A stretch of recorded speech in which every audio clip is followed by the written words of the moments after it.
And example of finishing Calibrachoa quartz, we did all that nice work in a liner. Well, we don't really have to do much when we go to a quart. Simply, we can just do a light PGR application. That is all that's maybe needed, but maybe our vigor is so low with this variety that we don't really need to do any more PGR in our Calibrachoa in our finished container in this small pot.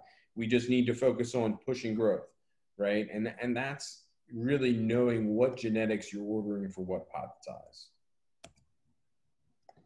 In Calibrachoa for IPM, as far as finished is concerned, watch for aphids.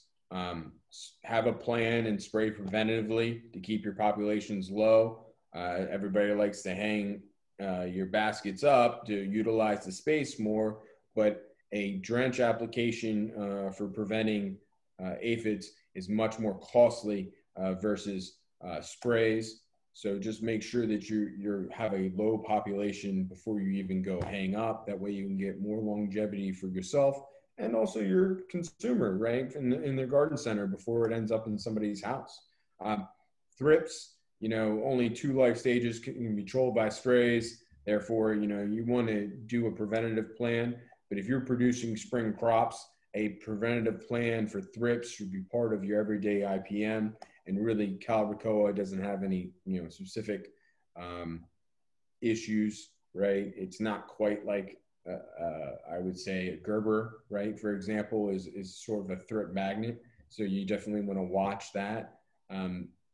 Just like any flowers, Calibrachoa is really not special when it comes to thrips. They will attack it. So just include them in your preventative rotations.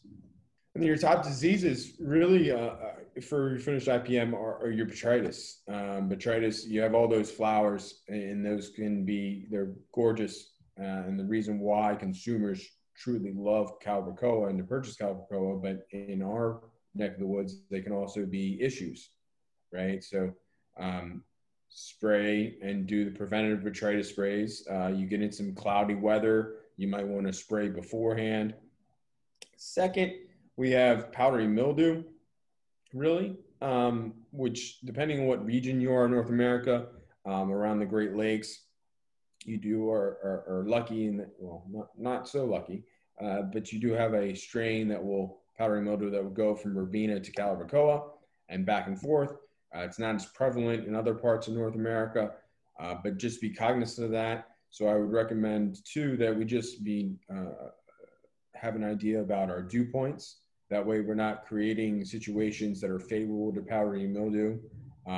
In particular, in those regions, I would recommend maybe a preventative spray before we hang up our hanging baskets for our Calibrachoa, trying to get as much longevity as possible, and also not create an environment that favors the development of powdery mildew.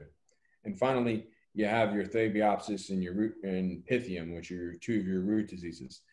Thabiopsis, definitely an issue, right? As far as make sure that you're using clean plastic, so you're not transferring from one crop to the next. Make sure you have healthy, a nice water source as well, so you're not putting this around. And then Pythium. Pythium gets in very easily on Calibrachoa, so you may choose in your operation to have certain drenches, just like you would with a poinsettia propagation. It's not as necessary, I would say, but be cognizant if you have like a very hard weekend dry down event when you come in the morning on Monday and start to see everything wilting. Not only should you try and rehydrate everything, but at some point, that some of your root mass got dinged by that event, that you should start to apply something preventatively to prevent the losses from Pythium being sent in. Hard dry downs are really, really something you need to avoid in your finished container. And then as far as media, pH, and EC, we talked about the iron needed additionally for most fertilizers within the propagating of Calibrachoa. This can occur again when you get into your finished media, right? So monitor your pH of your media. Make sure that your pH isn't drifting up too high. We want to be you know, somewhere around a 5.8. Okay, we don't want to be a 6.5. We don't want to be a geranium or a marigold, right? So this is why it's crucial that we monitor, you know, and I would recommend maybe weekly or bi-weekly that we just monitor to know which direction our media and our long-term pot sizes is drifting, right? Maybe even send out a sample to a lab once a month just to be confident and double check your in-house testing methods. But, you know, use a 2.1, a pour through saturated paste, whatever you have that you're more comfortable with. But the more important thing here is consistency. Don't do one method one week and then one method the next week, because the numbers, while related, won't be as comparable, right? And not every issue that you see on yellowing of Calibrachoa is just low feed, all right? It's not just something where we just got to crank up the feed on something, right? Check your pH. Depending on what region you are in North America, your water source might naturally drift up, right? And in that case, you know, you're already injecting some acid more than likely into your irrigation.